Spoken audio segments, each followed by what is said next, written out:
Hello विद्यार्थियों, आप सब कैसे हैं? मैं उम्मीद करती हूँ आप सब बहुत अच्छे होंगे। आज हम कक्षा 10 की कन्यादान कविता का अध्ययन करेंगे। ये कविता ऋतुराज जी द्वारा लिखी गई है। इस कविता में जिस प्रकार से परंपरागत रूप में जब बेटी की शादी होती है तो माँ उसे आदर्श गृहिणी बनने की सीख देती है, उससे अलग हटकर सीख देती हुई नजर आती है। कवि का मानना है कि समाज द्वारा स्त्रियों के आचरण के लिए जो नियम बना दिए गए हैं वे स्त्री के जीवन के बंधन होते हैं। कोमलता के गौरव में कमजोरी का मजाक छिपा रहता है। लड़की जैसा ना दिखाई देने में इसी आदर्शीकरण का विरोध है। बेटी माँ के सबसे निकट और उसके सुख दुख की साथी होती है, इसी कारण उसे अंतिम पूंजी कहा गया है। कविता में कोरी भावुकता नहीं बल्कि माँ के संचित अनुभवों की पीड़ा दिखाई देती है। इस छोटी सी कविता में स्त्री जीवन के प्रति ऋतुराज जी की गहरी संवेदना अभिव्यक्त हुई है। कितना प्रामाणिक था उसका दुख, लड़की को दान में देते वक्त जैसे वही उसकी अंतिम पूंजी हो। कवि कहना चाहते हैं कि जब बेटी का कन्यादान माँ करती है, उसे किसी और को दान करती है, तो उसका दुख कितना वास्तविक होता है, क्योंकि उस लड़की को अपने खून पसीने से पालती है, पोसती है, बड़ा करती है, और उसको किसी और को जब वो दे देती है तो अपने जिगर के टुकड़े को किसी और को देते वक्त माँ को कितनी तकलीफ़ होती होगी। उस तकलीफ़ को कवि महसूस करते हुए कहते हैं कि उस माँ का दुख कितना प्रामाणिक है। लड़की को दान में देते वक्त ऐसा लगता है जैसे वही उसकी अंतिम पूंजी हो, क्योंकि बेटी के जाने के बाद माँ अकेली पड़ जाएंगी। उनके सुख दुख की साथी, उनके सबसे नज़दीक रहने वाली लड़की उनसे दूर हो जाएगी। तो जैसे उनकी वो अंतिम पूंजी हो, और अंतिम पूंजी को किसी को देते वक्त कितना दुख हो सकता है, कितनी तकलीफ हो सकती है, उसका वर्णन कवि यहाँ कर रहे हैं। लड़की अभी सयानी नहीं थी, अभी इतनी भोली सरल थी कि उसे सुख का आभास तो होता था लेकिन दुख बाँचना नहीं आता था। पाठिका थी वह धुंधले प्रकाश की, कुछ तुकों और कुछ लयबद्ध पंक्तियों की। यहाँ कवि कहना चाहते हैं कि लड़की का बाल विवाह था। लड़की अभी बहुत ज़्यादा उम्र की नहीं थी, बहुत समझदार नहीं हुई थी, वो बहुत ही भोली और सरल थी।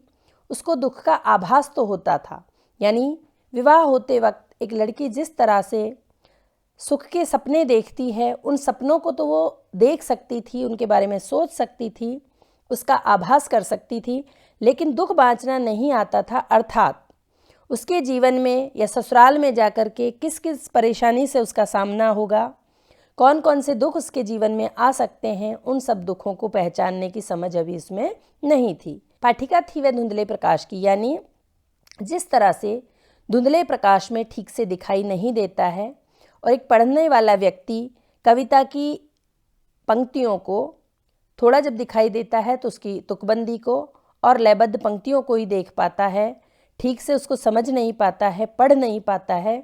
उसी प्रकार से ये छोटी बालिका, भोली बालिका जीवन रूपी किताब की पाठिका थी, जो कि ऐसा लगता था जैसे धुंधले प्रकाश में उस जीवन रूपी किताब को वो पढ़ सकती थी, अर्थात उसमें वो सिर्फ सुखों का आभास कर सकती थी और जीवन का वास्तविक अर्थ या उसमें आने वाले दुखों को वो नहीं समझ सकती थी।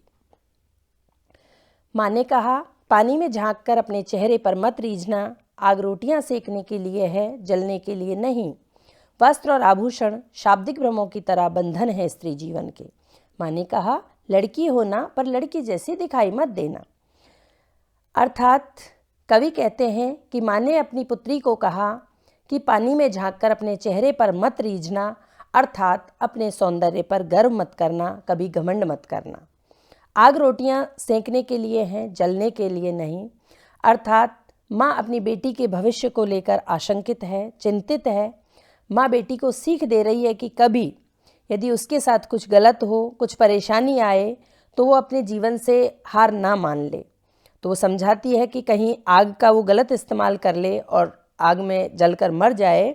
तो माँ बेटी को आग का रचनात्मक रूप समझाती है कि आग सिर्फ रोटियां सेकने के लिए होती है, जो कि उसका सकारात्मक और रचनात्मक रूप है कि आग के द्वारा हम रोटियां सेक करके, रोटियों को खा करके अपना जीवन चलाते हैं, ना कि आग में जल मर के अपना जीवन नष्ट कर सकते हैं।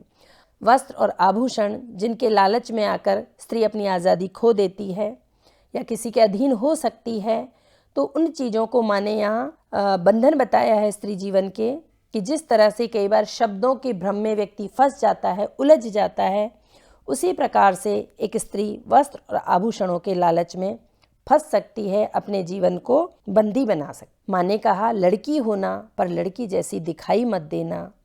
इससे तात्पर्य है कि माँ अपनी बेटी को समझाती है कि तुम लड़की हो। लड़की होना मीन्स लड़की वाले गुणों को अपनाना। माँ ने अपनी पुत्री को समझाया कि तुम लड़की हो तो लड़की होना यानी लड़की रहना, अर्थात लड़की के गुणों को अपनाए रहना।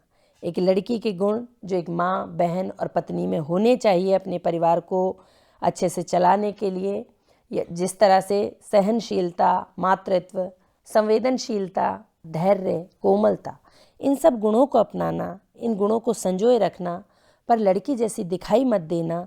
इससे तात्पर्य है कि लड़की को लोग बहुत कोमल समझ के उस पर अत्याचार करते हैं और उसको कमज़ोर बनाने की कोशिश करते हैं। तो तुम लड़की जैसी दिखाई मत देना कि लड़की हो तुम लेकिन तुम कमज़ोर नहीं हो, और कोई तुम्हें कमज़ोर समझने की भूल करे और तुम पर जुल्म ज़्यादती करे तो उसका डटकर सामना करना, उसका विरोध करना।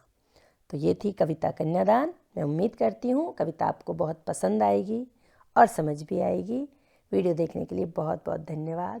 फिर मिलती हूँ नए वीडियो के साथ। तब तक अपना बहुत सारा ख्याल रखिए। Thank you.